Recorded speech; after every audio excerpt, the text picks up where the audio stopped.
Lo único que pregunté fue por qué mi nombre no estaba en los papeles del refinanciamiento.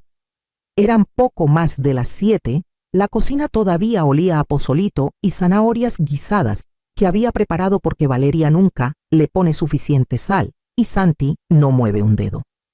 Los platos seguían en la mesa medio raspados, con el aroma dulzón de las zanahorias quemadas flotando en el aire. Estaba junto al fregadero enjuagando trastos con la espalda molida después de un día largo, y lo pregunté con la mayor calma posible. «Oye, vi el aviso de la hipoteca en la mesa. ¿Refinanciaron ustedes dos?» Me giré secándome las manos con un trapo. No vi mi nombre. Santi estaba junto al refrigerador sacando otra cerveza y Valeria recargada en la barra con los brazos cruzados. Ni me miró. «¿Y qué más da?», dijo. «Hace 12 años ayudé a pagar ese préstamo», respondí. «Claro que importa». Valeria puso los ojos en blanco. Era más fácil solo con nosotros dos. El banco dijo que menos papeles. No tenía sentido. Llevaba 6 años viviendo aquí. Había pagado luz, gas, los mandados hasta cubrir los 10,000 pesos del boiler nuevo cuando el suyo se descompuso el invierno pasado. Pero mantuve la voz tranquila. Aún así, creo que debieron avisarme. Santi se dio la vuelta. «Por Dios, mamá, siempre haces un escándalo de todo. No estoy armando nada», dije. «Solo...» No terminé la frase. Él dio un paso hacia mí y me empujó primero con una mano, luego con las dos. Tropecé hacia atrás y choqué contra el refrigerador. Mi hombro pegó primero, luego mi cara. El metal frío se clavó en mi mejilla justo cuando algo crujió. Lo escuché antes de sentirlo. Un dolor agudo explotó en mi nariz. Las rodillas se me doblaron. Caí al suelo el azulejo dando vueltas mis manos buscando dónde aferrarse. La sangre me corrió caliente por los labios. La probé metálica salada real. Parpadeé mareada luchando contra el dolor y la sorpresa. Respiraba en jadeos cortos. Me empujé hacia arriba, una mano en el suelo, la otra alcanzando el teléfono de pared junto a la despensa. No, la voz de Valeria cortó desde arriba. Mis dedos rozaron el auricular. Intenté levantarlo. Mi mano temblaba. Antes de que pudiera marcar, me lo arrancaron con tanta fuerza que chocó contra la pared. El tono se apagó. Valeria estaba de pie frente a mí, la mandíbula tensa. «Es solo un rasguño. Deja de hacerte la víctima». La miré. Mi ojo ya empezaba a hincharse. Abrí la boca, pero no salió nada. Detrás de ella, Santi se había hundido en el sillón. La tele seguía con el partido. Ni siquiera me miró. Solo dio un sorbo a su cerveza y murmuró: «Ahí va otra vez», siempre haciéndose la mártir. Nadie se movió. Ni Valeria, ni Santi, ni siquiera Sofía, que asomó desde las escaleras con los ojos muy abiertos y luego desapareció antes de que pudiera decir su nombre. Me quedé en el suelo hasta que la sangre dejó de correr y el mareo se hizo manejable. Luego me levanté despacio presionando la manga contra mi cara y caminé hacia la puerta sin decir una palabra. El aire frío me mordió la cara al salir del porche, pero no miré atrás. Ni una vez. Mis pies me llevaron por el camino de grava por instinto, el silencio de la casa a mis espaldas, más pesado que la sangre seca bajo mi nariz. Manejé sin pensar, con las manos temblando en el volante, la vista borrosa no solo por la hinchazón, sino por los recuerdos. Hace 6 años llegué a esa casa en la colonia Jardines del Valle, con una maleta en una mano y un guisado en la otra. Santi acababa de perder su trabajo. Valeria estaba hundida en la maternidad reciente. Dijeron que necesitaban una mano. Me ofrecí antes de que lo pidieran. En ese entonces me pareció lo correcto. Mi esposo se había ido apenas un año antes. La casa estaba demasiado callada, las noches demasiado largas. Pensé que si me volcaba en ser útil, tal vez no sentiría tanto el hueco que él dejó. Cuidé a la niña, pagué una barda nueva, cubrí los mandados en los meses difíciles. Cuando el tejado empezó a gotear, saqué la chequera. Poco a poco mi presencia se dio por sentada. Luego se volvió invisible. Mi cuarto de arriba lo necesitaron para almacenar cosas. Me mudaron al sótano junto al boiler. Valeria dijo que tenía sentido más tranquilo, más privado. Privacidad significaba distancia. Significaba que podían ignorarme. Nunca puse peros. Seguí horneando pasteles de cumpleaños, doblando ropa que no era mía, llevando a Sofía al kinder. Me decía a mí misma que todavía importaba. Pero con el tiempo todo cambió. Empezaba una frase y Santi me interrumpía. Sugería algo sobre la cena o la escuela y Valeria ladeaba la cabeza y decía: «Ya lo tenemos bajo control». Sus voces se volvieron filosas como si yo fuera algo que había que manejar. Recuerdo cuando le di a Valeria el relicario de mi madre, el año que Sofía cumplió 3. Lo había usado todos los domingos durante décadas. Ella sonrió, dijo gracias, y 2 meses después subió una foto a Facebook con el relicario puesto, un cachito vintage que me regaló la mamá de Santi. «¿Qué tal?». No dije nada, solo dejé de usar joyas. Ahora, al estacionarme frente al porche de Betty, con los faros iluminando el rocío en los escalones, me di cuenta de que llevaba años saliendo de esa casa pedazo a pedazo. Esa noche solo lo hizo definitivo. No llamé a la policía. Ni siquiera me puse hielo en la cara hasta que salí de la casa. Empaqué despacio con cuidado una muda de ropa, mis medicinas, la foto de Sofía en su graduación de kinder y la vieja bolsa azul que no tocaba desde el último funeral. Me detuve en el tocador y saqué una toalla, envolví unos hielos del congelador y me los puse en la cara. La nariz me latía en oleadas. No dejé una nota. No tenía sentido. La puerta principal se cerró con un clic sordo. No hubo pasos detrás de mí. Nadie me llamó. Hasta la luz del porche se quedó apagada. Manejé hacia la única persona en la que confiaba para no pedirme explicaciones, Beatriz Morales, mi vieja compañera de turnos en enfermería, la única que no se alejó después de que me mudé con Santi. Abrió la puerta en pantuflas y una sudadera enorme me miró y se hizo a un lado. No se sorprendió. No preguntó qué pasó.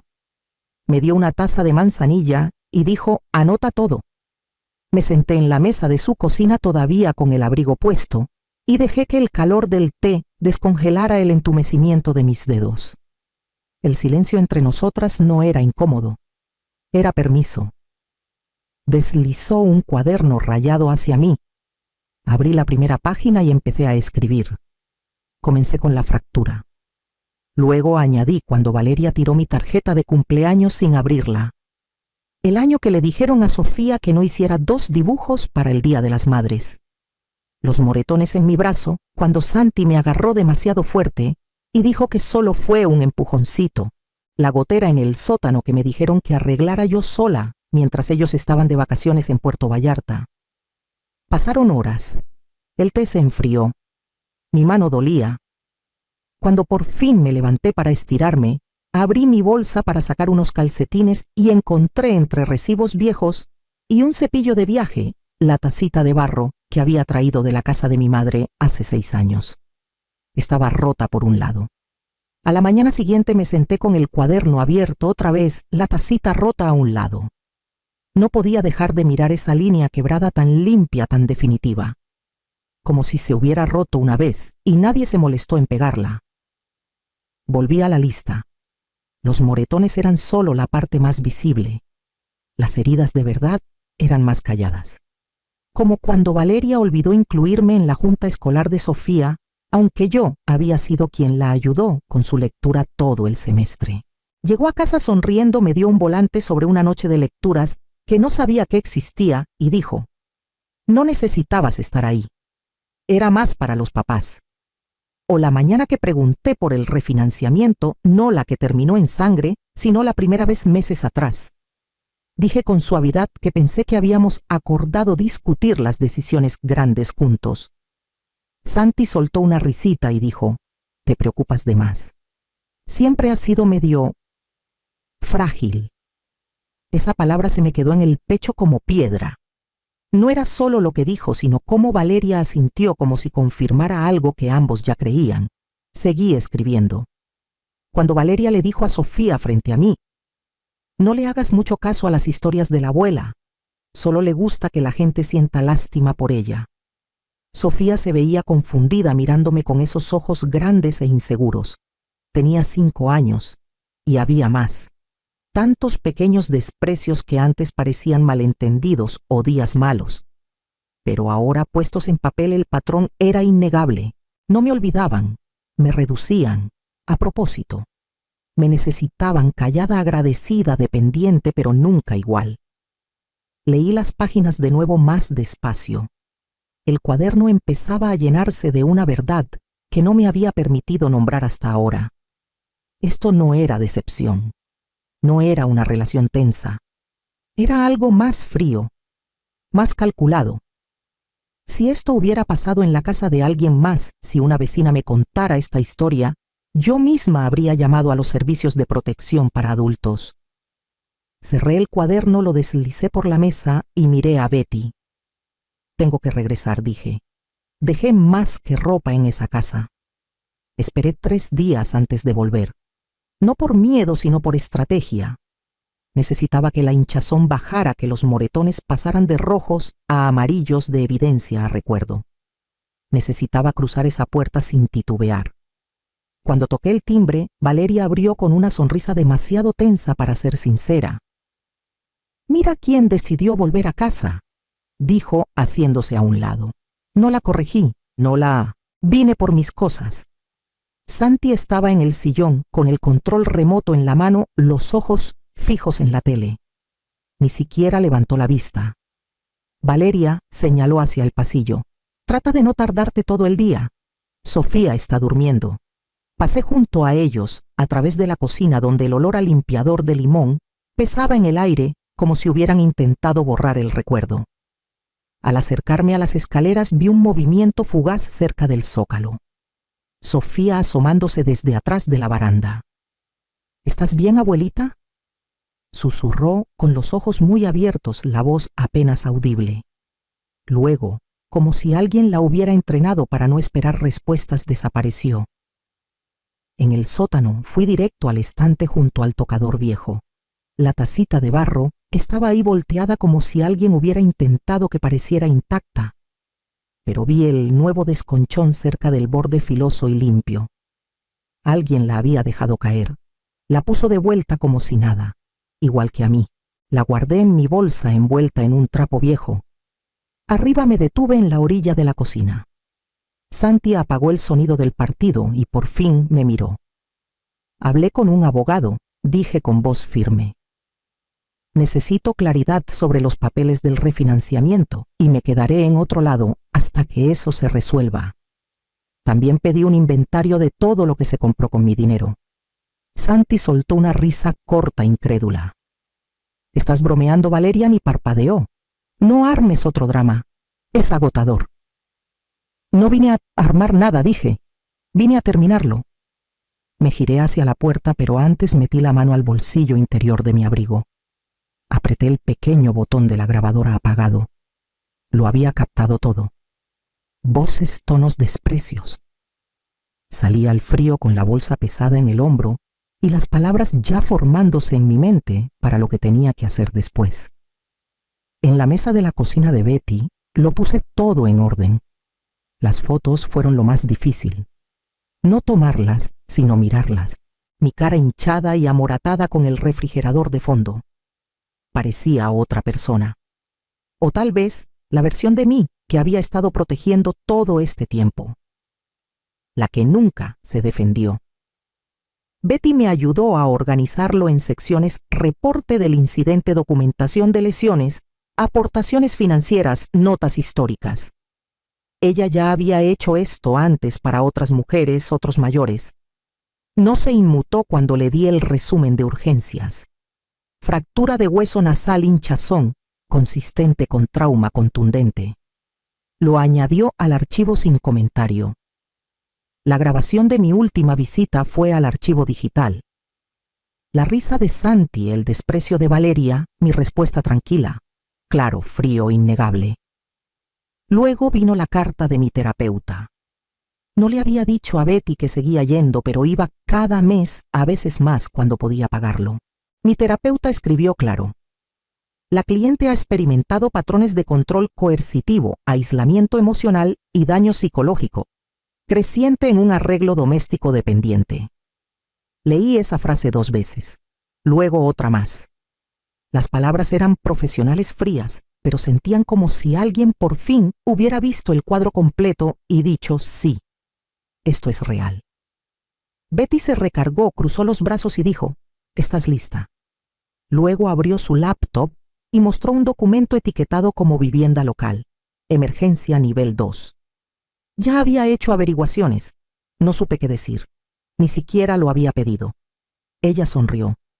Hay un departamento en la calle del Sol, una recámara, luz natural, parada de camión afuera, y puedes pagarlo. Fruncí el ceño. ¿Con qué me dio un sobre? De la cuenta que abrimos a tu nombre hace 6 años. ¿Olvidaste el seguro de vida, Luz Helena? Miré el saldo. No era mucho, 150,000 pesos, pero era suficiente para irme, suficiente para quedarme fuera. A la mañana siguiente firmé el contrato y recogí las llaves. El departamento olía a pintura fresca y polvo. No había muebles ni calor. Pero cuando me paré en medio de ese cuarto vacío con el archivo contra mi pecho, sentí algo que no había sentido en años. Control. Puse la tacita de barro en el alféizar de la ventana y abrí el cuaderno otra vez.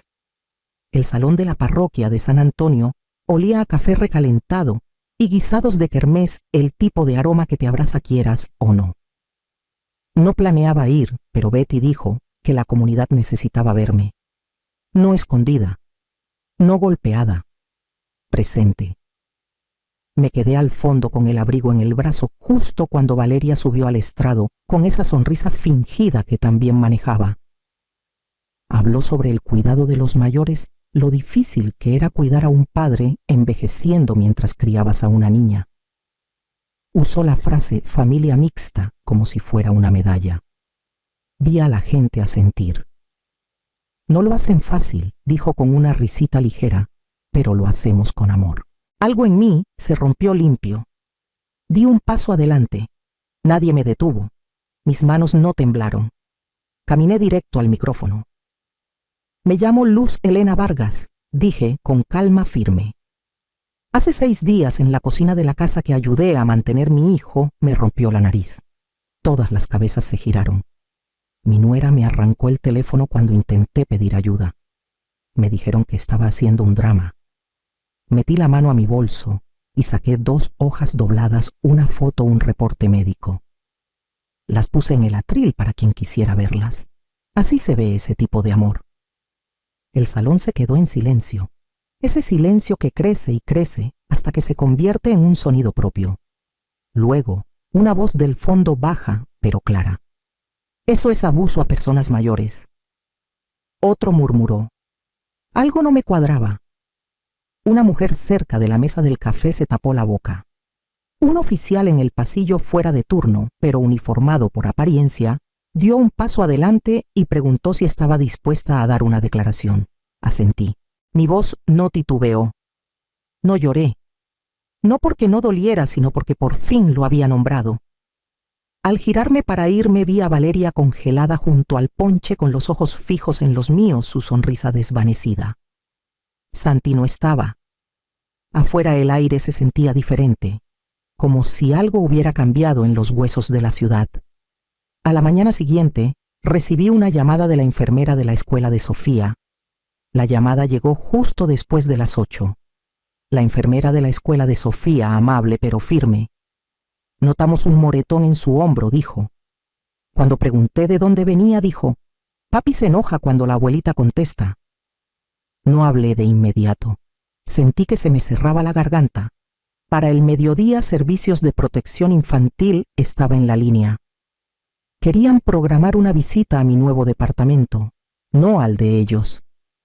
Valeria ya los había contactado. Dijo que yo estaba envenenando la mente de la niña, que había plantado historias que la había puesto en contra de su familia, pero yo tenía la grabación, la del día que regresé a la casa. la silenciosa, la que apenas se notaba a menos que escucharas con atención. La voz de Valeria cortante y baja. Las lágrimas de tu abuelita son puro ruido. Llora para que le hagan caso. No necesitas escucharla. Entregué todo grabaciones el testimonio de mi terapeuta, una página de mi cuaderno, detallando cada vez que Sofía se estremecía cuando alzaban la voz en la casa. Ya no era solo por mí. La investigadora habló con Sofía por separado. No sé qué dijo, pero al final de la semana recibí una carta nombrándome tutora temporal hasta que el caso se revisara por completo. Fui por ella después de la escuela. No hizo preguntas cuando la abroché en el asiento del copiloto. Miró por la ventana callada, abrazando su mochila contra el pecho. Esa noche no quiso cenar, solo chocolate caliente. Lo tomó de la tacita de barro desconchada que aún no había movido del alféizar. La dejé.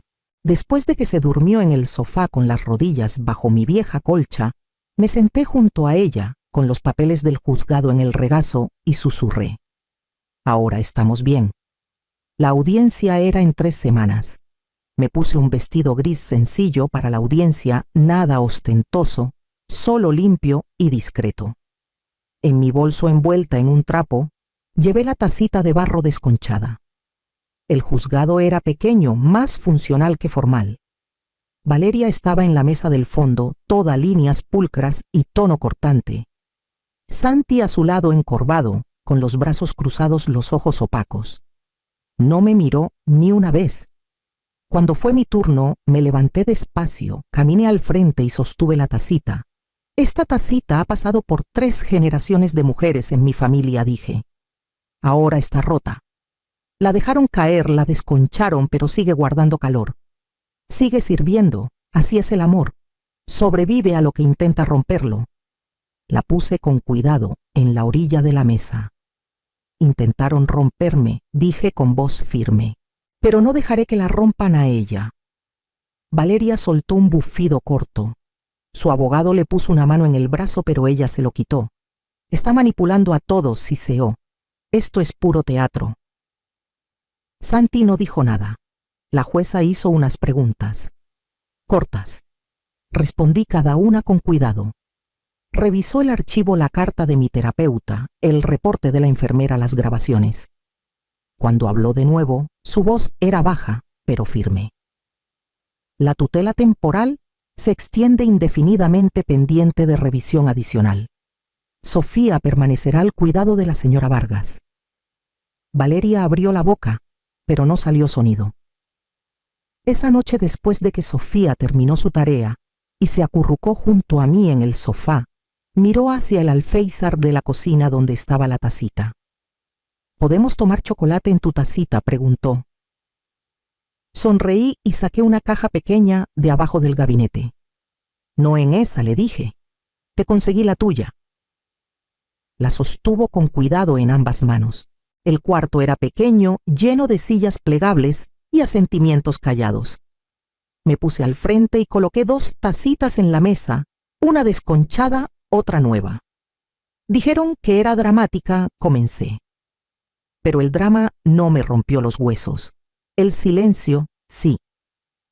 Miré a las mujeres en el cuarto, algunas con bastón, otras con cuadernos llenos de cosas no dichas. Quieren que estemos calladas, agradecidas, invisibles, pero no somos una carga, somos testigos, y no le debemos nuestro silencio a quienes nos borran. Después me senté al fondo con Sofía a mi lado. Ella estaba dibujando otra vez con la lengua entre los dientes, como hace cuando se concentra. Miré por encima de su hombro. Había dibujado 2 figuras, una alta, una pequeña, ambas con coronas. Me miró y susurró: eres valiente. No dije nada de inmediato. Solo tomé un sorbo del chocolate que nos había preparado a las 2. La tacita desconchada me calentó las manos. La suya, entera blanca, limpia, descansaba firme en su regazo. Y en ese momento supe que ella crecería, sabiendo que estar rota no significa estar acabada, y que el silencio, una vez roto, puede volverse más fuerte que el miedo.